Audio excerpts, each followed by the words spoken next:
Good morning everyone. मैं doctor Tirthanand मिश्र, associate professor राजकीय मीरा कन्या महाविद्यालय उदयपुर। मित्रों, आज हम इस वीडियो के माध्यम से भर्तृहरि रचित नीति शतकम के मंगल पद्य पर चर्चा करेंगे। भर्तृहरि की रचना शतक त्रय के नाम से जानी जाती है,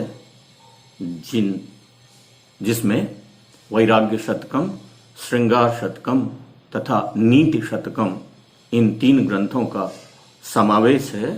इन तीन ग्रंथों में नीति शतकम भर्तृहरि का अन्यतम ग्रंथ है। भर्तृहरि के स्थिति काल के विषय में हमें कोई प्रामाणिक जानकारी उपलब्ध नहीं होती है, किंतु परवर्ती ग्रंथों में भर्तृहरि के ग्रंथों के उदाहरण से हम यह कह सकते हैं कि भर्तृहरि का स्थिति काल तृतीय शताब्दी के लगभग रहा होगा। भर्तृहरि कृत नीति शतकम अनेक सिद्धांतों का प्रतिपादक उत्कृष्ट ग्रंथ है। इस ग्रंथ में प्रतिपादित सभी नैतिक सिद्धांत किसी विशिष्ट जाति, संप्रदाय, वर्ग आदि से संबद्ध न होकर मनुष्य मात्र के लिए नैतिक कुशलता का उपदेश देने वाला है। इस कर्म भूमि में आकर किस प्रकार मनुष्य को व्यवहार कुशलता प्राप्त कर अपना जीवन निर्वाह करना चाहिए, इसी बात का प्रतिपादन इस ग्रंथ में हुआ है। नीति शतकम में वर्णित नीति का संबंध राजनीति से न होकर लोक व्यवहार से है, अर्थात इस ग्रंथ का मुख्य प्रतिपाद्य लोक व्यवहार कुशलता है। अब हम इस ग्रंथ के मंगल पद्य पर अगर दृष्टिपात करें तो इस ग्रंथ का मंगल पद्य दिक् कालाद्यनव छिन्नानंत चिन्मात्र मूर्तये स्वानुभूत्येक मानाय नमः शांताय तेजसे है। मित्रों, इस ग्रंथ के इस पद्य के द्वारा भर्तृहरि ने अपने इष्ट की आराधना की है। इस पद्य का अन्वय कुछ इस प्रकार है। दिक् कालाद्यनव छिन्नानंत चिन्मात्र मूर्तये स्वानुभूत्येक मानाय शांताय तेजसे नमः। इस अन्वित पदों में नमः के अतिरिक्त समस्त पदों में चतुर्थी विभक्ति का प्रयोग हुआ है, जहां चतुर्थी के प्रयोग का कारण भी नमः शब्द ही है, क्योंकि नमः शब्द के योग में नमः, स्वस्ति, स्वाहा, स्वधा इत्यादि सूत्र से चतुर्थी विभक्ति के प्रयोग का नियम है।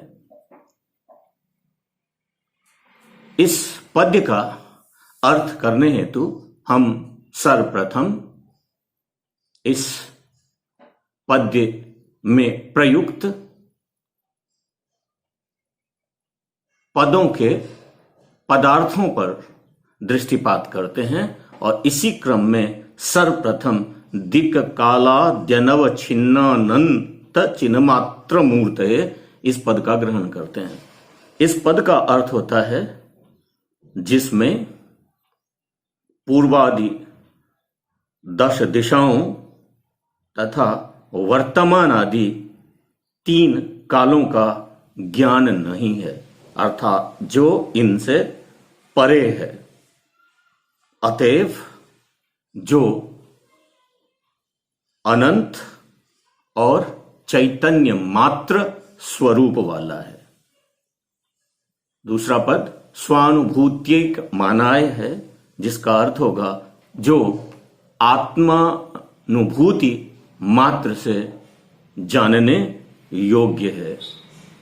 तीसरा पद शांताय है, अर्थात जो शांत स्वरूप वाला है। और अन्य पद तेज से है, जिसका अर्थ होगा जो तेजोमय स्वरूप वाला है। और अंतिम पद नमः है, जिसका अर्थ होगा नमस्कार है।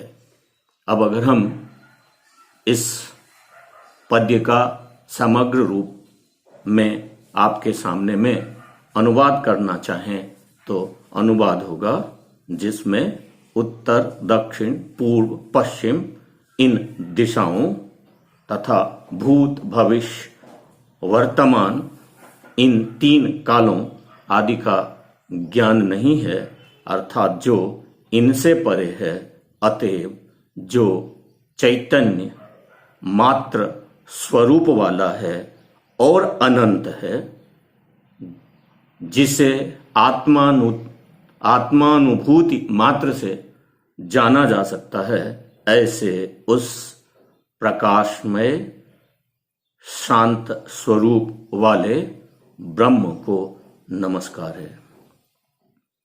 मित्रों, इस पद्य के द्वारा, जैसा कि हमने पूर्व में ही कहा गया है कि भर्तृहरि ने अपने ईष्ट की आराधना की है। भारतीय परंपरा रही है कि हम किसी भी कार्य का प्रारंभ मंगलाचरण से करते हैं। अतः भर्तृहरि ने इस पद्य के द्वारा ईष्ट की आराधना करते हुए मंगलाचरण किया है। मंगलाचरण का उद्देश्य किसी भी कार्य की निर्विघ्न समाप्ति है, अर्थात किसी भी कार्य के निर्विघ्न समाप्ति के इच्छा से उस कार्य के कर्ता के द्वारा मंगलाचरण का कार्य किया जाता है। और भर्तृहरि के द्वारा भी मंगलाचरण किया गया है। और सौभाग्य की बात है कि भर्तृहरि का यह कार्य निर्विघ्न समाप्त भी हुआ है।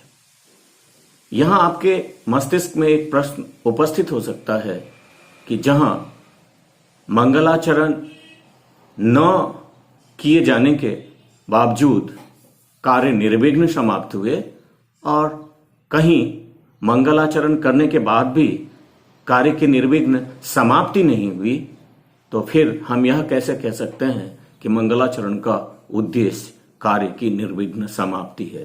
तो मित्रों, इसका समाधान यह है कि जहां कहीं भी मंगलाचरण किए जाने के बाद ग्रंथ या कार्य निर्विघ्न समाप्त नहीं हुआ और जहां कहीं मंगलाचरण न किए जाने के बावजूद कार्य की निर्विघ्न समाप्ति हुई, वहां निश्चित रूप से पूर्व जन्म का कर्म उत्तरदायी है, क्योंकि भारतीय परंपरा में हमारे द्वारा किए गए कर्मों का फल हमें निश्चित ही भोगना पड़ता है, भले ही वह इस जन्म में भोगना पड़े या अगले जन्म में भोगना पड़े। इससे यह स्पष्ट होता है कि मंगलाचरण का प्रयोजन निश्चित रूप से ग्रंथ की निर्विघ्न समाप्ति ही है। और दिक्कालादि इत्यादि पद्य के द्वारा भर्तृहरि ने मंगलाचरण किया है। मित्रों, अब हम इस पद्य में प्रयुक्त कुछ पदों पर व्याकरण की दृष्टि से अगर विचार करें तो दिक् कालाद्यनव छिन्नानंत चिन्ह मात्र मूर्तये, इसकी विवेचना हम इस रूप में कर सकते हैं। दिक्च कालश्च दिक् कालो तौ आदि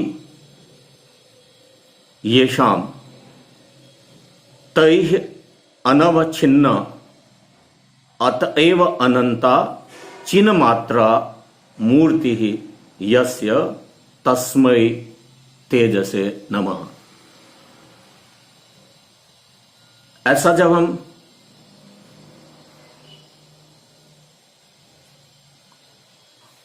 विग्रह करते हैं तो दिक् कालों में हमें द्वंद्व समास प्राप्त होता है और दिक् कालादि अनवच्छिन्नानंत चिन्ह मात्र मूर्तये इस पद में बहुब्रीहि समास की प्राप्ति होती है। स्वानुभूति ही पद में षष्ठी तत्पुरुष समास है जिसका विग्रह होगा स्वस्य अनुभूति ही स्वानुभूति ही। इस पद्य में अगर हम छंद की दृष्टि से विचार करें तो इस पद्य में अनुष्टुप छंद का प्रयोग हुआ है जिसे श्लोक भी कहा जाता है और इस छंद का लक्षण है श्लोके षष्ठम गुरुर्ज्ञेयम सर्वत्र लघु पंचमम द्विचतुष्पादयोर ह्रस्वम सप्तमम दीर्घ मन्ययोः। मित्रों, आज के लिए इतना ही। अगले वीडियो में हम नीति शतकम के ही अन्य पद्य पर विचार विमर्श करेंगे। धन्यवाद।